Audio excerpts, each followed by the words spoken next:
क्या आप भगवान में मानते हैं? देखिए, मुझसे आगे कोई है।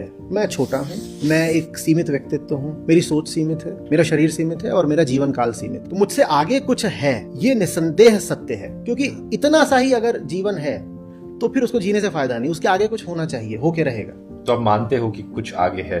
मुझसे आगे कुछ है, लेकिन उसमें जो आपको साथ में कुछ हल्ला कैविएट जोड़ना जरूरी है, वो ये है कि मुझसे आगे जो है मेरी कल्पना नहीं होना चाहिए। इसलिए ऋषियों ने बार बार समझाया था कि आत्मा के बारे में कुछ मत बोलो, कुछ मत बोलो। बड़ी मुश्किल से उन्होंने ऐसे दिल पे हाथ रख के ये नाम ही दे दिया आत्मा, ये बहुत बड़ी बात है। उसके आगे वो बार बार बोलते थे कि अचिंत्य है, अकल्प्य है, वाणी उस तक जा नहीं सकती, कान उसको सुन नहीं सकते, मन और बुद्धि उसे खोजने जाते हैं तो असफल होकर वापस आ जाते हैं। तो मुझसे आगे जो है वो बियॉन्ड माई माइंड होना चाहिए, बियॉन्ड माई इंटेलेक्ट होना चाहिए। अगर मैंने अपने भगवान की रचना अपने हिसाब से कर ली है तो वो तो फिर मैं अपनी ही पूजा कर रहा हूं ना। ये नार्सिसिज्म हो गया ना, आत्मरति हो गई है। दिक्कत ये होती है, लोग अपने जो मूल और शीर्ष ग्रंथ है उनको पढ़ते नहीं है। अगर आप पढ़ेंगे, सबने यही कहा है कि वो जो है वो तुमसे बहुत आगे का है। तुम खुद अपने होने से संतुष्ट नहीं हो, तुम जैसे हो इससे तुम्हें ही कोई लाभ नहीं हो रहा, और तुमने अपना जो पूज्य था उसको भी अपने ही जैसा बना डाला, तो अब तुम्हें लाभ कैसे होगा? और अध्यात्म तो इसीलिए ताकि तुम्हें दुख से मुक्ति मिले। अब तुम्हें दुख से मुक्ति कैसे मिलेगी अगर तुम्हारा डॉक्टर तुम्हारे ही जैसा है?